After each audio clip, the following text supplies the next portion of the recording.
நாங்கள் வீரமாங்குடி பெட்டின்ஸ் கொடுக்க போகிறோம். காவல்துறை நிலையத்துலேருந்து போனாங்க. அப்புறம் வந்து வீட்டை பார்த்தாங்க. வீட்டை பார்த்துட்டு கூட ஒழுவிட்டு இருந்தாங்க. அதை பார்த்துட்டு அது கஷ்டமாக இருக்குதுன்னு அவங்க வந்து எங்கள் அக்கா தங்கச்சி மாதிரி எங்களுக்கு கட்டி கொடுத்தாங்க. காவல்துறையிலேருந்து எங்களுக்கு கஷ்டத்தை பற்றி எங்களுக்கு உதவி செஞ்சாங்க. நன்றி.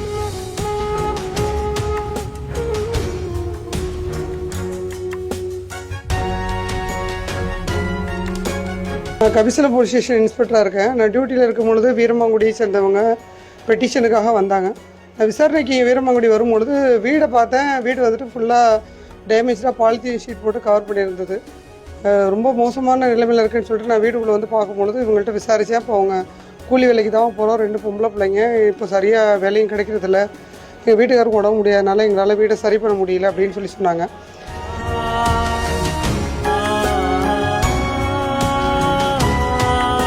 கிடைக்கிற பிள்ளைங்க இருக்குது, எப்படியும் வச்சு சமாளிப்பீங்கன்னா இதை தான் இருக்கிறோம், வேறு வழி இல்லை அப்படின்னு சொன்னாங்க. சரி, எங்கள் ஸ்டேஷனில் இருக்கக்கூடிய காவலர்கள்லாம் சேர்ந்து அவங்களுக்கு ஒரு வீடு ரெடி பண்ணி கொடுக்கலாம் அப்படின்றதுனால தான் இந்த புனரமைப்பு செஞ்சு இந்த வீடு ரெடி பண்ணி கொடுத்துருக்குறோம்.